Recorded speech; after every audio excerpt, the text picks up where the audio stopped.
Today's video is brought to you by 1st Phorm. This is a pro-freedom supplement and nutrition company. They are one of us, folks. And when I think of their products for you, I think of adding value to your life. So there are two products that I need you to go check out. There will be a link in the pinned comment and on the link tree that tells them that I sent you. Go browse their wares, but first is their meat stick. This is a 20 gram protein stick. Think smoked meat. Doesn't need to be refrigerated. Eat it on the go when you're hungry. And the second thing is their energy drinks. It's an energy drink that doesn't have a bunch of crap in it. 1st Phorm has been eliminating dumb ingredients since before it was cool. When you pour it out, for instance, it looks like water. Thanks to 1st Phorm for making today's video possible. And let's get into the video. Happy Monday, everyone. I love Mondays because everybody is back to work where they ought to be, and they're out of my way. That said, when it comes to this administration, I think that I've been pretty consistent. I've been pretty critical of the performance of this administration, both the last time that they were here and this go around when it comes to their performance on the Second Amendment. I think I've been pretty consistent there, but it is sincerely my hope that it doesn't go that way. And I want to make sure that I am clear on my positions when it comes to that. I have even been keeping a scorecard of the administration's performance when it comes to the Second Amendment this go around. And I got to say, if you haven't been paying attention, they are not doing very well. They are well in the red. However, despite this, there seems to be a growing core of people in my space and in the general Second Amendment community online that just continue to carry the water for this administration when they have not earned that kind of accolade. And I've said this once, I'll say it again, and I'll say it another 100 times.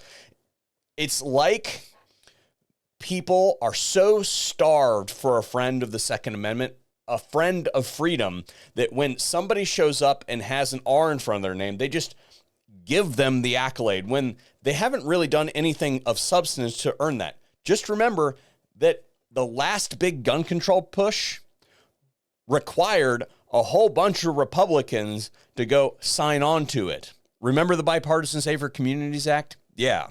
Remember that Ronald Reagan signed the machine gun prohibition that you currently live under that was contained in the Hughes Amendment to the Firearms Owners Protection Act. Ronald Reagan signed the worst piece of gun control that has ever been enacted in the United States. Republican. Like literally, there are Republican shrines to this man. So please, for a second, let's put that aside and just remember that these people are not your friend. They are there for their own political gain. I'm not saying that there aren't a couple good ones, but generally they are the exception to the rule. So assigning them pro-Second Amendment status does not make sense. And then on top of it, when you're talking about these particular people in this administration, let law enforcement come in and take the guns. Good. To propose regulations to ban all devices that turn legal weapons into machine guns.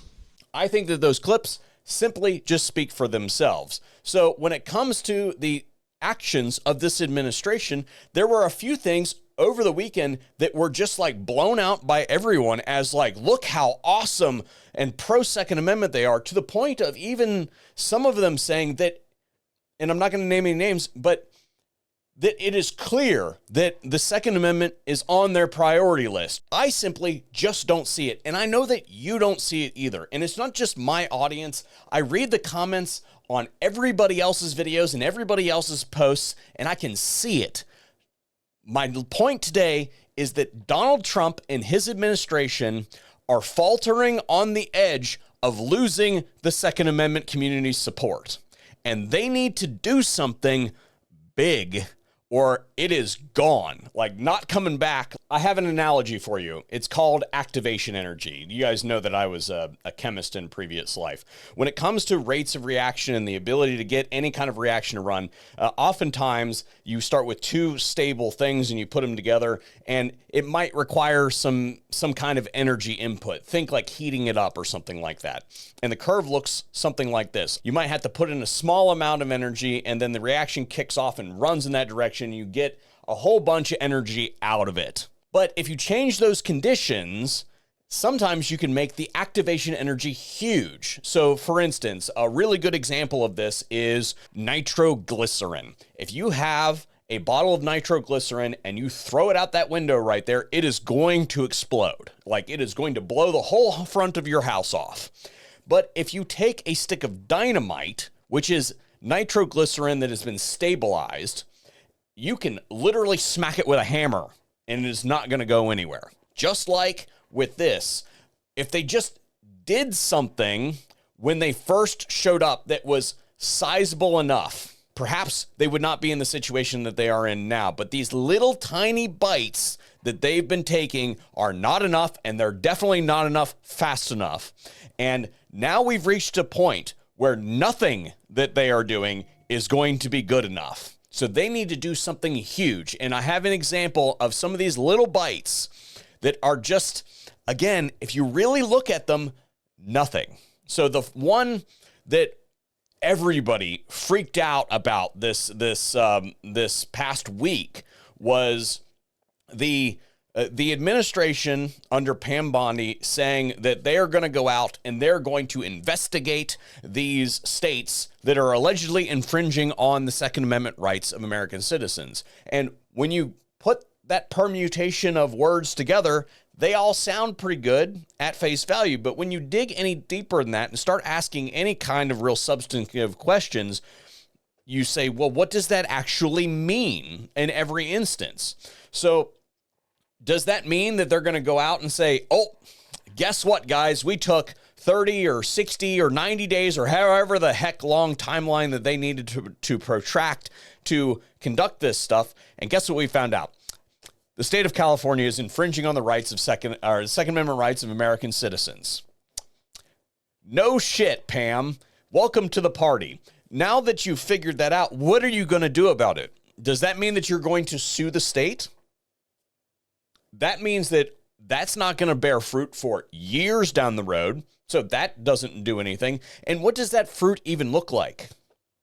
Does that mean that you're going to withhold federal funding from particular programs like your precious cops out there? I find that highly unlikely. We will back the blue. I don't think that that really does anything, because unless you are willing to go after the individual officials invoking color of law or something like that, saying that they are violating the civil rights of American citizens and put them in jail, well, really, this is all political grandstanding.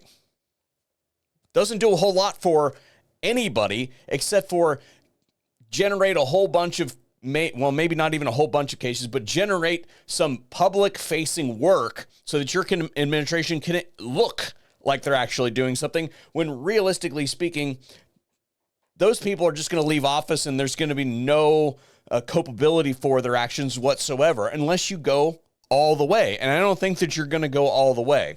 The other thing that happened this weekend that everybody was like, wow, look how awesome this administration is. And I'm just like, really? That was the Making DC Safer executive order. And in there, it had a provision about enhancing the rate at which people who live in the District of Columbia can get a concealed carry permit. So expedite it. And I like the premise of more armed people equals less crime. Like, we know that that's the way that it works, and armed citizens are the key to reducing crime.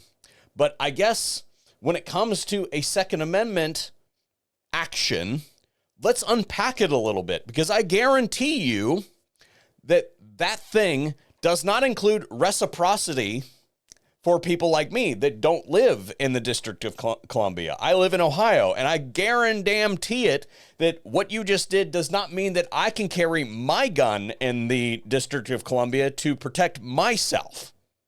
So when it comes to protecting the civil rights of American citizens, yes, this is a boon for the people in the DC area that actually live there. But as far as the rest of us, this is a single bite of a nothing sandwich. And I guess what it comes down to is, why the hell do you have to qualify every Second Amendment thing that you do with some other reason? I'll tell you why, and it's because you do not have a principled position on this. If you did, then you wouldn't have to pack whatever Second Amendment thing that you're doing into some other initiative that serves some other purpose. You would just do the damn thing. But we know that you don't have those positions because you've demonstrated publicly that you ain't got it going on. Under your administration, you instructed the Department of Justice and the ATF to ban bump stocks.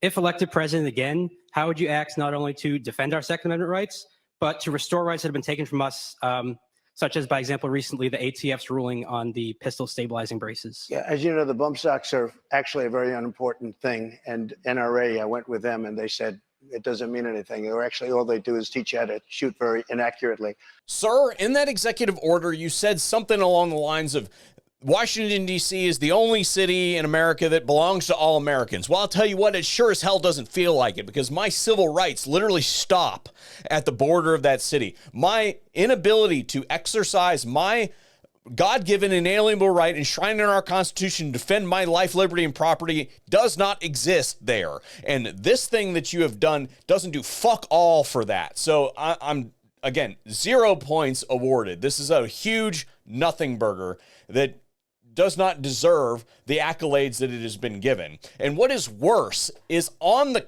tails of this, we hear that your administration is planning to combine the DEA and the ATF. You are going to create a super agency with all of those powers combined. It is what's the evil dude from Captain Planet? I can't remember what his name is, but it is literally, I guess Captain Planet is actually the villain when you think about eco-terrorism. That's a discussion for another day. What I'm saying is combining probably two agencies that should flat out not exist at all into one super agency that has all the powers. That might be cool for whatever the hell you're planning to do with it right now. But when you leave, the rest of us are going to be left hanging out to dry when the next big government administration comes in here, and they're going to steamroll the American people with the machinery that you created. Don't believe me? We don't have to look very far into the past. Last time you were here, you did the whole bump stock ban thing through executive fiat, something I might add that Obama wasn't even willing to do. But you went outside your constitutional authority and went ahead and did that sort of thing. And then Biden shows up and says, oh, well, you know, Trump did this thing, and they basically copied your homework, copied exactly the same thing that you did and did it 3 more times. The pistol brace rule, the engaged in the business rule, and the frame and receivers rule. And your current administration hasn't done anything about. I have no idea what the hell you are thinking, but it is not American. You are losing us, and you are losing us at an unprecedented rate. So you had best rethink that one, and you better turn this ship back around, because whether you realize it or not, there are a lot of people that care about this issue. They're going to be instrumental in securing support for some of the other stuff that you actually care about. So get to work, sir. Like a couple months ago. My first week, but maybe my first day in office, okay? Maybe my first.